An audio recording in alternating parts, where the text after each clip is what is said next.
আসসালামু আলাইকুম রহমতুল্লাহ। জিপোস system series টিউটোরিয়ালে আবারও স্বাগতম। আজকে আমরা দেখব কিভাবে ট্রান্সফার করা যায়।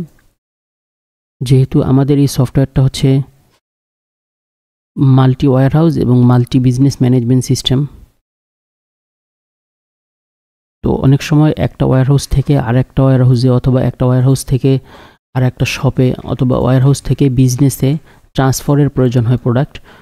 তো সেই ক্ষেত্রে আমাদের এই মডিউলটা কিভাবে কাজ করে সেটা আমরা দেখব। এখন আমরা আমাদের ট্রান্সফার মডিউলে আসলাম। এখানে হচ্ছে অ্যাড ট্রান্সফার স্টক নামে একটা অপশন আছে। এখানে আসলে দেখাবে যে সেন্ডার বিজনেস আর ব্যাক অফিস। সর্বপ্রথম আমরা সিলেক্ট করব হচ্ছে আমরা কোন শপটা থেকে পাঠাচ্ছি। এটা হচ্ছে বিজনেস, সেন্ডার বিজনেস হচ্ছে ডেমো শপ এবং রিসিভার বিজনেস হচ্ছে আমাদের নোহা হোম। এই জায়গাতে আমরা এই জায়গা থেকে এই জায়গাতে পাঠাচ্ছি, ডেমো শপ থেকে নোহা হোমে পাঠাচ্ছি। আমরা ডেমো শপ থেকে নোহা হোমে পাঠাচ্ছি। তো এখন সর্বপ্রথম প্রোডাক্ট সিলেক্ট করব। এই যে প্রোডাক্ট 1 নামে যে প্রোডাক্টটা আছে এই প্রোডাক্টটা সিলেক্ট করব। আমরা 500 পিস প্রোডাক্ট পাঠাবো। 500 পিস প্রোডাক্ট পাঠালাম, যার প্রাইস হচ্ছে এত টাকা, অ্যাড করে নিলাম। এখন এটাতে হচ্ছে total item 500, total stock value হচ্ছে 5,70,000 টাকা। সেন্ডার যদি কোনো নোট থাকে আমি এখানে নোট দিতে পারতেছি, যেহেতু আমার কোনো নোট নেই আমি এটা সেভ করে রাখলাম। আচ্ছা, এখন তাহলে আমার ট্রান্সফার একটা পেন্ডিং আছে। ট্রান্সফারটা আমার পেন্ডিং আছে। কোন ট্রান্সফারটা? যেটা একটু আগে, যে 9/1/2025 তারিখে আমি ট্রান্সফারের এই ট্রান্সফারটা ডেমো শপ থেকে আমি নোহা হোম অ্যান্ড কিচেনে পাঠিয়েছি। এটা এখানে এই অবস্থায় আছে।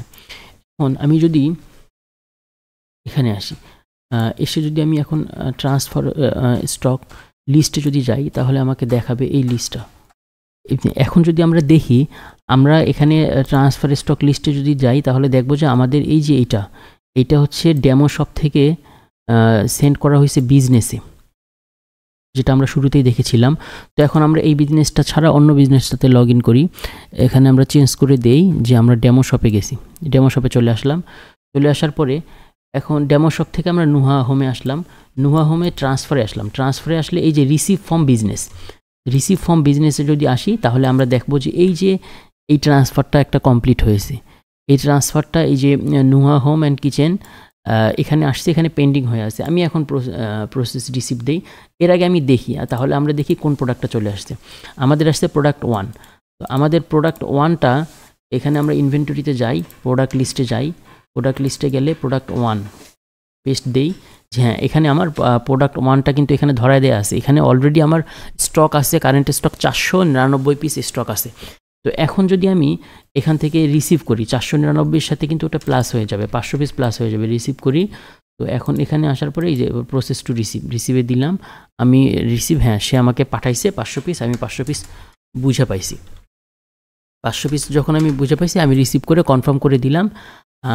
আর হচ্ছে যে রিসিভ নোট আমি কোনো কিছু দিলাম না, ডেট যা আছে তাই সব কিছু আমি কনফার্ম করে রিসিভ করে নিলাম।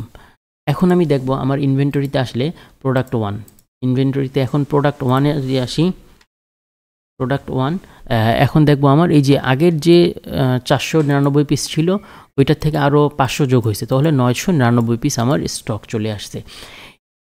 এরপরে হচ্ছে এখন আমি ট্রান্সফার যদি লিস্টে যাই দেখি তাহলে দেখতে পারবো যে আমার কোন ট্রান্সফারটা হয়েছে। এই ট্রান্সফারটা কমপ্লিট হয়েছে আজকে।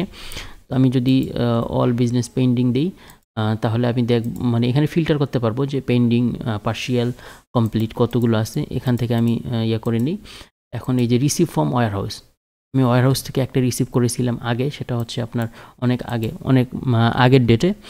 তো ট্রান্সফার লিস্টে আমি আজকে দেখব যে আমি এই যে এটা ট্রান্সফার স্টক লিস্ট, এখানে ট্রান্সফার বিজনেস থেকে যে ট্রান্সফারটা হয়েছে সেটাতে আমি এই যে এখান থেকে আমি এই যে 500 পিস রিসিভ করেছি।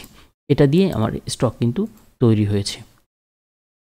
এখন যদি আমি এই বিজনেস থেকে কোনো কিছু আবার পাঠাতে চাই তখন আমাকে এই যে অ্যাড ট্রান্সফার স্টক, অ্যাড ট্রান্সফারে আসতে হবে। এটাতে আমি যে বিজনেস আছি সেই বিজনেসটা এখানে আমাকে ধরে রেখেছে। এই রিসিভ বিজনেসটা আমার এটা এখন back office, back office demo shop, এই ডেমো শপ হচ্ছে আমার রিসিভার। আমি রিসিভারের এখন প্রোডাক্ট, এই যে প্রোডাক্ট 1 আছে আমার কাছে, আমি আবার তার কাছে যদি আমি এক পিস প্রোডাক্ট পাঠাই দেই, অ্যাড করে নিলাম, এখন আমি এই যে সেভ করে দিলাম, সেভ হয়ে গেল। আমি যদি ইনভয়েস চাই, ইনভয়েস তো পেয়ে যাচ্ছি, এখানে আসলাম ট্রান্সফার স্টক লিস্টে আসলে দেখবো যে এটা পেন্ডিং আছে, এখনও ওই বিজনেস থেকে, ডেমো বিজনেস থেকে রিসিভ হয়নি।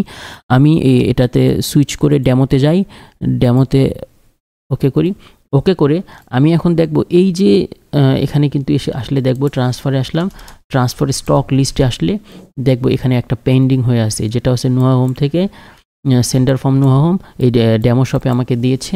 আমি এখানে আসলে এটাকে ভিউ করতে পারতেছি, এবং আমি যদি যখন এখানে রিসিভ ফ্রম ব্যাক অফিস এখানে আসলে আমি তখন এখানে এই রিসিভ প্রসেস টু রিসিভের মাধ্যমে এক কোয়ান্টিটি, একটা ইউনিট প্রোডাক্ট আমি রিসিভ করতে পারবো। এই হচ্ছে মূলত ট্রান্সফার, যে মডিউলটা আমাদের ট্রান্সফারটা এভাবে কাজ করে। এটার মূলত ম্যানেজ হবে ইউজার পারমিশন থেকে ম্যানেজ করা যাবে, যে যাকে আমরা পারমিশন দিব সেই ট্রান্সফার মডিউলের অ্যাড, এডিট, ডিলেট যা করার করতে পারবে, সেই পারমিশনটা আমাদেরকে দিতে হবে। এই হচ্ছে ট্রান্সফার মডিউল। ধন্যবাদ সবাইকে, কথা হবে পরবর্তী কোনো ভিডিওতে।